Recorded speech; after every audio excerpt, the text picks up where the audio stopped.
नमस्कार दोस्तों, Hindi steno dictation 80 word पर मिनट 550 वर्ड होने वाले हैं। लीगल डिक्टेशन गुण 50 में आपका हार्दिक स्वागत है। मेहनत का एक लाइक बनता है, रिक्वेस्ट है एक लाइक जरूर करें और वीडियो पसंद आए तो अपने दोस्तों के साथ शेयर करें और ऐसे वीडियो देखने के लिए चैनल को सब्सक्राइब करना ना भूलें। 5 सेकंड में हमारा डिक्टेशन प्रारंभ हो जाएगा। स्टार्ट। प्रस्तुत विवादक संख्या 03 में मुख्य प्रश्न यह उभरता है कि वादी का सुख भोग अधिकार उक्त विवादित भूखंड पर बना हुआ है अथवा नहीं। प्रतिवादीगण द्वारा यह आपत्ति उठाई गई है कि वादी के पास ना तो किसी प्रकार का वैधानिक अधिकार है और ना ही कोई वास्तविक कब्जा है जिसके आधार पर वह वाद प्रस्तुत कर सके। पैराचेंज। प्रत्युत्तर में वादी ने अपने दावे का आधार उस विक्रय विलेख पर रखा है जिसके तहत भूखंड का संयुक्त क्रय किया गया था। विराम।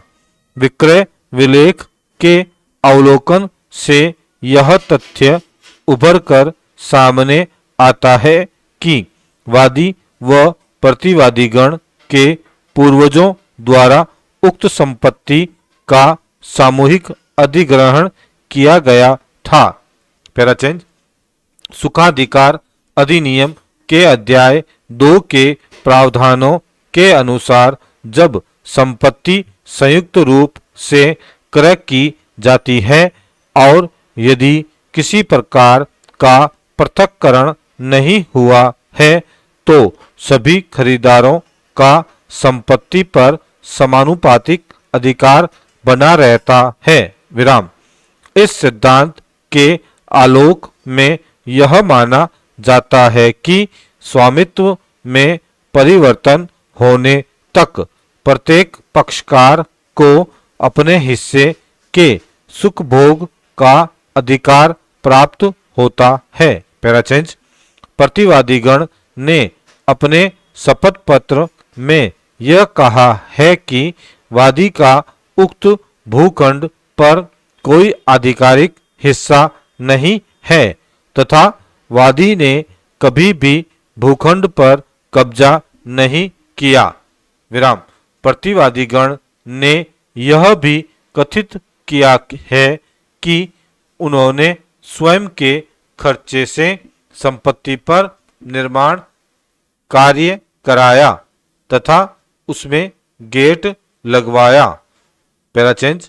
हालांकि प्रतिवादीगण अपने उक्त कथनों को प्रमाणित करने हेतु कोई ठोस दस्तावेजी साक्ष्य प्रस्तुत करने में असफल रहे हैं। विराम। ना तो उन्होंने कोई विधिवत खारिज विक्रय विलेख प्रस्तुत किया और न ही ऐसा कोई करार या समझौता दाखिल किया जिससे यह निष्पन्न होता है कि वादी ने अपने अधिकारों को त्याग दिया है। पैराचेंज। प्रस्तुत मामले में यह स्थापित सिद्धांत लागू होता है कि जब तक संपत्ति का विधिवत बंटवारा अथवा पृथक्करण नहीं होता प्रत्येक सहखरीदार का संपूर्ण संपत्ति पर समानुपातिक अधिकार बना रहता है। विराम। इसी सिद्धांत का अनुसरण करते हुए वादी का सुख भोग अधिकार विवादित भूखंड पर बरकरार है। पैराचेंज। अतः वादी द्वारा किया गया उपयोग व कब्जा संपत्ति के समानुपातिक उपभोग के रूप में विधि सम्मत है। विराम। प्रतिवादीगण के इस तर्क को कि वादी ने संपत्ति पर कभी कोई कब्जा नहीं किया विधि सम्मत साक्ष्य के अभाव में अस्वीकार किया जाता है। पैराचेंज। विक्रय विलेख के अवलोकन से यह भी स्पष्ट होता है कि संपत्ति का अधिग्रहण संयुक्त रूप से हुआ था और किसी भी पक्षकार द्वारा संपत्ति पर एकाधिकार का दावा करने हेतु न तो पृथक्करण कराया गया और न ही वैधानिक दस्तावेज निष्पादित किए गए। पैराचेंज सुखाधिकार अधिनियम के अनुसार जब किसी संपत्ति पर संयुक्त स्वामित्व होता है तब किसी भी पक्षकार द्वारा जबरन अन्य के सुखभोग को बाधित नहीं किया जा सकता। विराम यदि बाधा उत्पन्न की जाती है तो यह विधि के अनुसार अवैध मानी जाती है।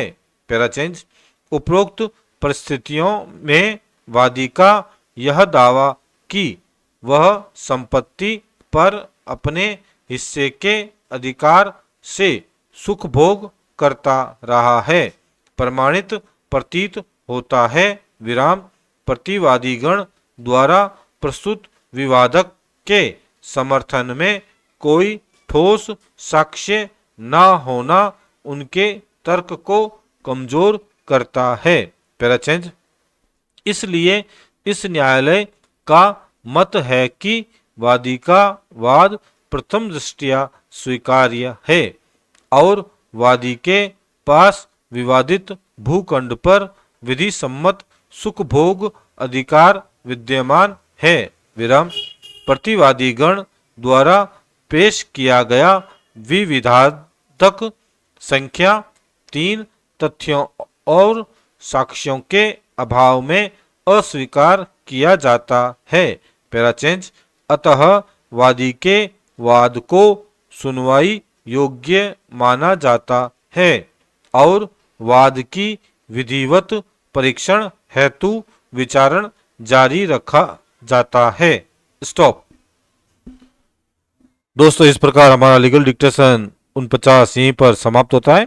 कुछ महत्वपूर्ण बिंदु हैं, आपने डिक्टेशन पूर्णतया नोट कर लिया होगा।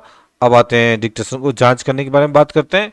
टाइपिंग टूल दे रखा है, नीचे डिस्क्रिप्शन में लिंक दे रखा है, वहां से आप टाइपिंग के माध्यम से जांच कर सकते हैं। पीडीएफ के लिए व्हाट्सएप ग्रुप ज्वाइन कीजिए, डिस्क्रिप्शन में लिंक दे रखा है। वीडियो पसंद आए तो लाइक जरूर करें और अपने दोस्तों के साथ शेयर करें और ऐसे ही वीडियो देखने के लिए चैनल को सब्सक्राइब करना ना भूलें। धन्यवाद दोस्तों।